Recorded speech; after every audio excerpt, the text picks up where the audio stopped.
Greetings, I'm John the Spirit. I'm streaming and supershorting Factorio at the same time, so I have no idea if this is going to work, and welcome to Factorio Streaming Supershorts. We will be using Pyanodon's mods. I've got a couple utility mods, including to-do list, always stay. I won't be using solar panels, probably. There are other better methods in Pyanodon's Factorio reach, so I can reach really far. Factory planner, I'll probably be using YAFC instead, but I'll talk more about that later. Flow control for some extra pipes. FNEI to tell me more information. Logistic train network, as I plan to switch this to a train base eventually. Mini loader for easy unloading of chests. I'll be using a lot of robots.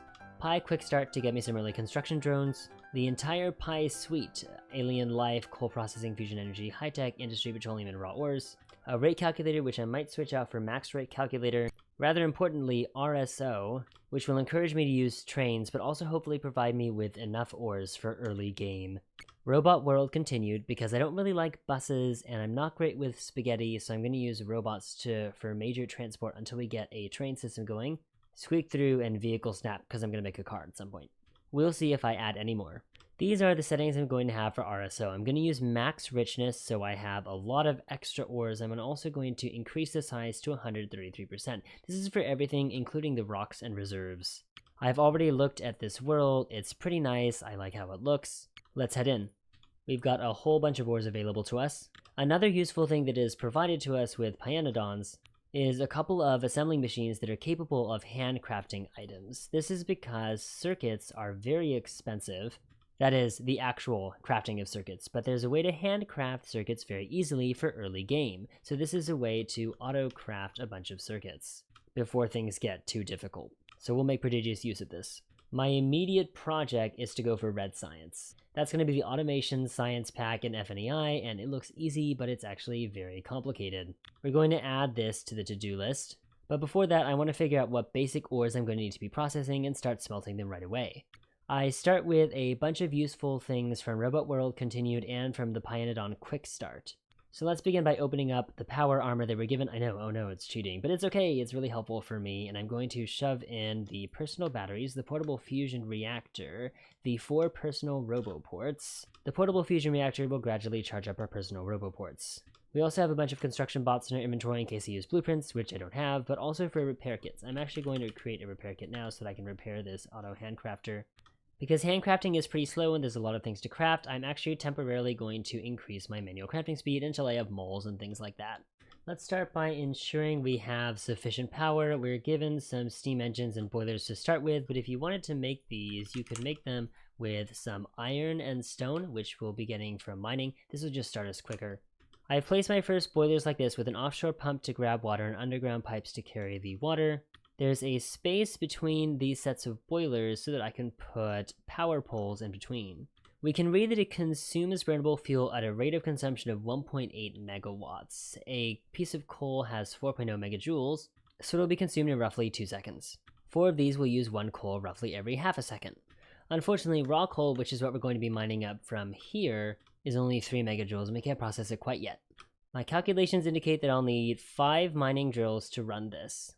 After I started getting viewers, I realized I was not going to be able to both stream and talk and record at the same time. So here's the highlights of what I did.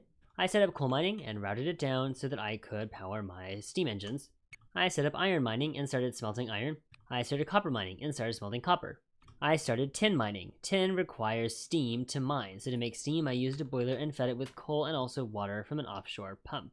I wanted to start aluminium mining, but that required coal gas. So I used a destructive distillation column on raw coal to get coal, iron oxide, coal gas, and tar. I realized I also needed coke, so I started DDCing coal into coke, and also more coal gas and tar. I realized that although I was using all the coal gas, I was not using any of the tar, and it would back up because there are no storage tanks that I have available right now. So I used it to fuel some glass works. To get the molten glass, I used a crystal mine, which is how you start mining quartz, or you can't do it with a normal electric mining drill. That's about when I started using Robot World Continued. I set up a passive provider chest to store the quartz ore, and then I set up a requester chest to request the quartz ore for the glassworks. I put raw coal into a passive provider chest so that I could request it over at the station for the destructive distillation columns. And because I don't have filter inserters yet, I decided to use robots to take out all the items from the destructive selection column and then transport only the coal over to this requester chest, and then again for exiting coke. This way I was able to smelt aluminium. I got all these metals so that I could build the buildings I needed for red science. I think I have the buildings right now. I also needed stone brick, and that's what this setup is for. During the stream, I decided to go for the 3 major plant products. I needed soil to build this moss farm, and I also needed limestone for something, so I set up soil extractors for both. They just use water to create these items.